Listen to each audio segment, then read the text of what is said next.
కోట్ల రూపాయలు వడ్డీ కట్టుకుంటున్నారు ఈ రెండు కుటుంబాల వల్ల.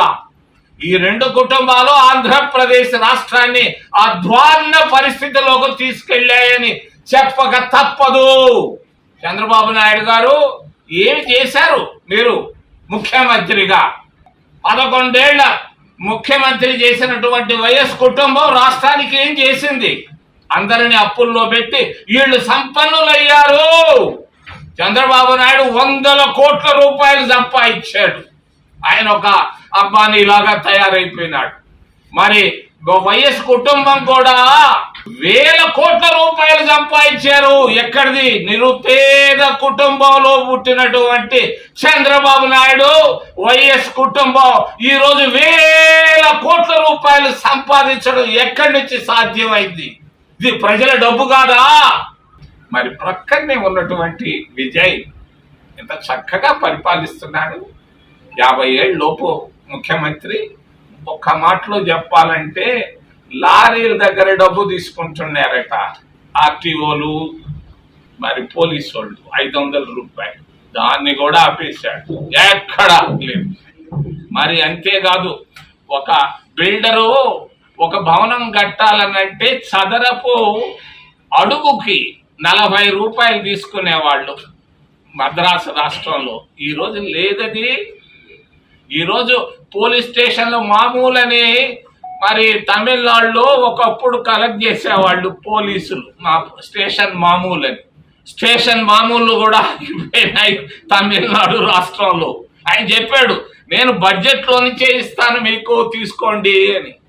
అంత చక్కటి ఆ నీతివంతమైనటువంటి పరిపాలనను విజయ్ అందిస్తున్నాడు. ఒక పక్క మన ఆంధ్రప్రదేశ్ రాష్ట్రంలో అవినీతిమయంగా తయారైపోయింది ఈ రెండు కుటుంబాల వల్ల. విజయభాస్కర్ రెడ్డి గారు ముఖ్యమంత్రిగా ఆయన ఆసుపత్రిలో చేరితే కనీసం అపోలో హాస్పిటల్కి 5 లక్షల బిల్లు కట్టుకోలేకపోయినాడు. ఇది నిజాయితీ అంటే విజయభాస్కర్ రెడ్డి గారు.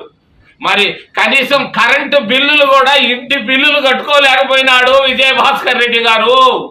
ఏమైంది ఈ రెండు కుటుంబాలకి? ఎలా వచ్చాయి ఇన్ని 1000 కోట్ల రూపాయలని నేను ప్రశ్నిస్తున్నాను. గుంటూరు నుంచి అమరావతికి దగ్గరలో కూర్చొని జవాబు చెప్పగలిగిన వాళ్ళు జవాబు చెప్పమని కూడా నేను డిమాండ్ చేస్తూ, చివరిలో కాపులు 20% ఉన్నారు.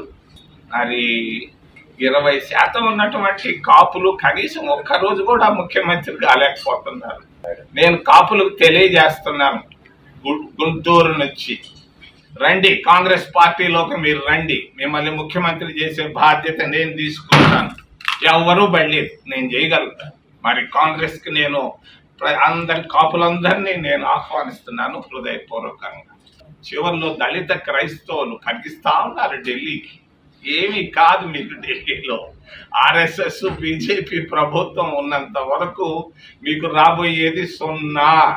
దళిత క్రైస్తవులకు దళిత హోదా వాళ్ళు ఎవరు ఇచ్చి తీరరు. వాళ్ళు చేయగలిగింది ఒక్క కాంగ్రెస్ పార్టీయే. మీరు ఆ పార్టీలకి ఈ పార్టీలకు పోయి ఈరోజు నష్టపోయారు. రండి మీరు కూడా కాంగ్రెస్ పార్టీలోకి, మీకు దళిత హోదా ఇచ్చే బాధ్యత కూడా నేను తీసుకుంటానని తెలియజేస్తూ, మరి పరిస్థితులు బాగా లేవు. విజయ్ లాంటి పరిపాలన ఆంధ్రప్రదేశ్ రాష్ట్రంలో కావాలని కోరుకుంటూ, ఏదైనా ప్రశ్నలు ఉంటే అడగమని మిమ్మల్ని చేతులెత్తి ప్రార్థిస్తాను. కస్టమర్లకు 100% నమ్మకం, మీరు పెట్టిన ప్రతి పైసాకి భరోసా. మా Vennar పలోజో grand, Nellore children's park road, Pinakini avenue, 5వ వీధి. నూతనంగా నిర్మించిన అధునాతన పలోజో గ్రాండ్ అపార్ట్మెంట్ లో ఫ్లాట్లు కలవు. ప్రభుత్వ అప్రూవల్ తో నిర్మించబడిన 5 ఫ్లోర్లలో లగ్జరీ అపార్ట్మెంట్ నెల్లూరు ప్రజలకు అందుబాటులో కలదు. నేషనల్ హైవేకి అతి సమీపంలోని వెన్నార్ పలోజో గ్రాండ్ లొకేషన్ నుంచి కేవలం 100-200 మీటర్ల పరిధిలో కార్పొరేట్ హాస్పిటల్స్, ఇంటర్నేషనల్ స్కూల్స్, కాలేజీలు, సూపర్ మార్కెట్లతో పాటు 1/2 కిలోమీటర్ దూరంలో రైల్వే స్టేషన్, బస్టాండ్లు, సినిమా థియేటర్లు, మాల్స్ అందుబాటులో. 5 ఫ్లోర్లలో నిర్మాణం. ఫ్లోర్ కి 6 ఫ్లాట్లు. ఒక్కో ఫ్లాట్ 3200 SFT తో నిర్మాణం మరియు ప్రతి ఫ్లాటు 4 బెడ్రూమ్లతో కూడినది. ప్రతి ఫ్లాటుకు విశాలవంతమైన 3 బాల్కనీ, సిట్అవుట్లు కలవు.